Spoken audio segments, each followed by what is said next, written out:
season, but starting next season, there is a new... Next season when Texas and Oklahoma join the conference. Okay. Yeah. When that happens, so not this year's SEC baseball tournament, but the 2025 tournament in Hoover,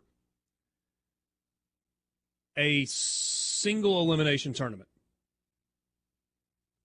And the reward for being one of the top 4 seeds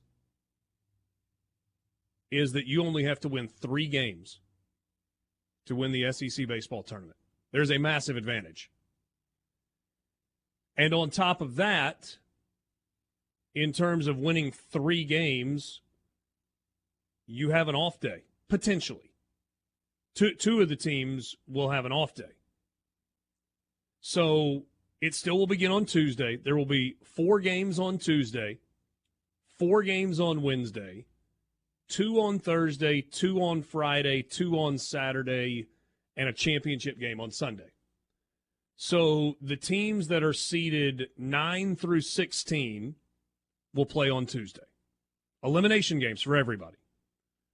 The 9 will play the 16, the 12 against the 13, the 10 against the 15, and the 11 against the 14. So on Tuesday, 4 teams will be eliminated. On Wednesday, the winner of Game 1, the 8-9 game, the 9-16 game, will play the 8 seed. The winner of the 12-13 will play the 5 seed. The winner of the 10-15 will play the 7 seed. And the 11-14 will play the 6. And so you will have 4 more teams that are eliminated. So after 2 days, half the field is gone. And then you'll have 2 games on Thursday. The 1 seed will play on Thursday in the early game. And the 4 seed will play in the late game on Thursday. And they will play the winners of the top half of the bracket games from the previous day. On Friday, you'll have 2 games.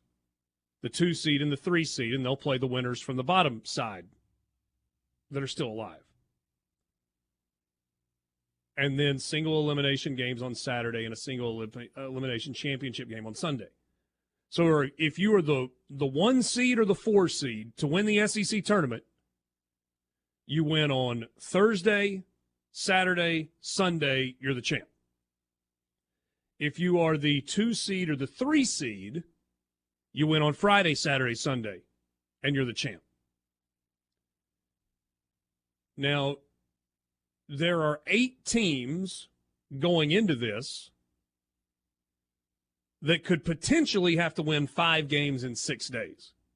If you play on Tuesday, you would have to win on Tuesday, Wednesday, Thursday, or Friday, Saturday, and Sunday. So for the 8 lowest seeded teams going into the tournament, you got to win 5 games to win the SEC tournament. For that next group, the 6, 7, 8, and 9 seeds, the 5, 6, 7, and 8 seeds, you would have to win 4 games in 5 days, and then we talked about the top 4. Forgive me if that sounds a little confusing trying to explain it in a simple way on the radio. I think I explained it in a way that made sense. Give me your thoughts.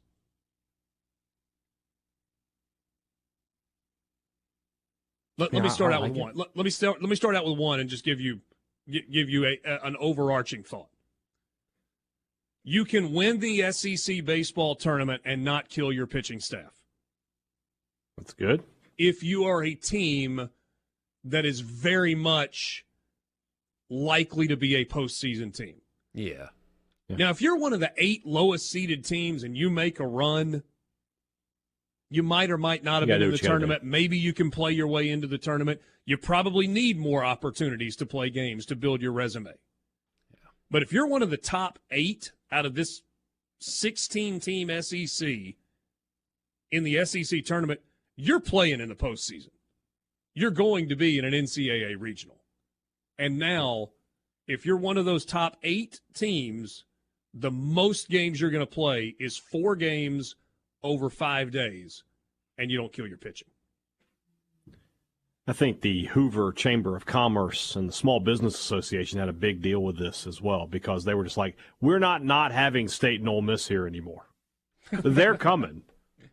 We're not having those two fan bases not over here. The flip side of that is, if they lose on Tuesday or they lose on Wednesday, they're hanging around for a couple more days. Well, I mean, whenever you lost on Tuesday, you were gone anyway, so it's just an extra day. As a general principle, I don't think a postseason tournament should include every team that played the season. I think the season should be consequential to some degree. However, when it comes to this, some people just disagree with this line of thinking, and that's okay. I find the SEC tournament rather insignificant when you're talking about teams that can play for and compete for championships, like a real one. Winning the SEC doesn't matter if you get bounced in 2 games in your regional. Nobody cares about winning the SEC when you perform poorly a week later. So anything to preserve the arms while also de-incentivizing losing on purpose in Hoover is a good thing. Because teams go there and they don't try. Not everybody, but some teams do. South Carolina used to, famously. They would go there and, please, let's lose 2 games and go home. That's... Chris Lemonis could tell us all he wants that he was trying in 2021. I don't buy it. See, and maybe there's less of that now because you as you move on, you're not killing your bullpen anymore. So that's a good thing too. The flip side of it, the flip side of that, Borky, if you don't care about being there and you want to rest, you lose 1 game and it doesn't really hurt your resume either. And you clear the space for the teams that are actually going to try and put on a good show. I think this overall is good. I mean, it's different. It sounds good. Yeah, the other side of that is the Hoover's Chamber of Commerce gets a Kentucky versus Oklahoma final game with 250 people in the stands.